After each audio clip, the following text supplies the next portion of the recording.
Hey, Janet Swilley here at Joppa Ranch in Lyons, Georgia, Prayer Pond Ministries.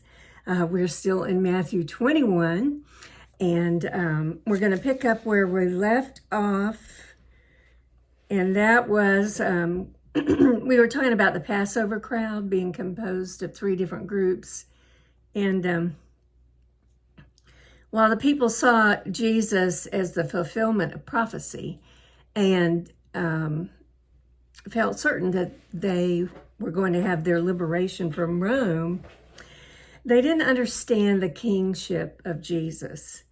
And they didn't understand where it would lead him to the cross. So they're praising him and they're praising God for giving them a king who was going to restore their nation, restore it to its former glory. And they were deaf to the words of their prophets, and they were blind to the mission of Jesus. Now, the Pharisees rejected his claim and his proclamation of the multitude that he was the Messiah. Now, although that multitude welcomed him into the city as their Messiah, and king, the official representatives of the city itself deliberately rejected his claim. And there was some business going on in the temple, money changing, and every Jew paid a tax, which was 1/2 shekel. And this tax had to be paid before Passover. And after a certain date, it could only be paid in the temple itself. Well, many people from other lands didn't have the correct currency, the sanctuary shekel, Exodus 38:25. And so they needed to change their money to require the standard currency, to the required standard currency. And so the money changing changers not only used the temple premises for a commercial enterprise, they also exploited these pilgrims, these people, by making surplus charges. Sound familiar?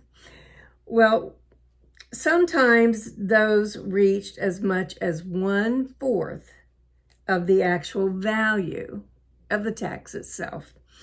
And that equaled about 2 days of a working man's wage.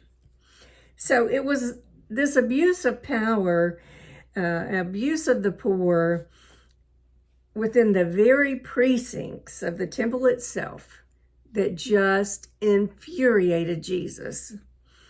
And God had ordained that, if a person were too poor to bring the usual sacrifice of a lamb, he could bring a dove instead, Leviticus 5:7.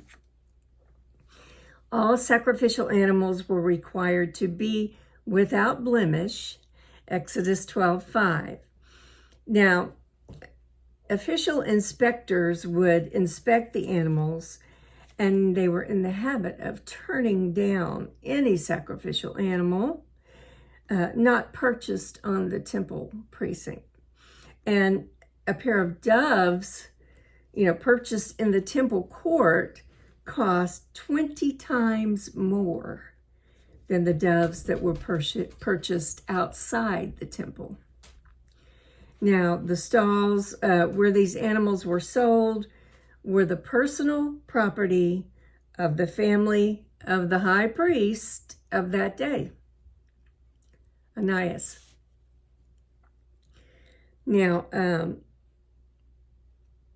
Jesus cast out the money changers and those that were selling the doves. And he overturned the tables. He sent all the money rolling and drove them out of God's temple. Jeremiah 7:11 said, God's house is for prayer, and you make it a den of thieves.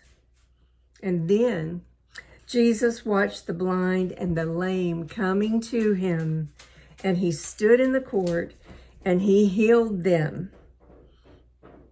And the children were shouting, "Hosanna, the Son of David.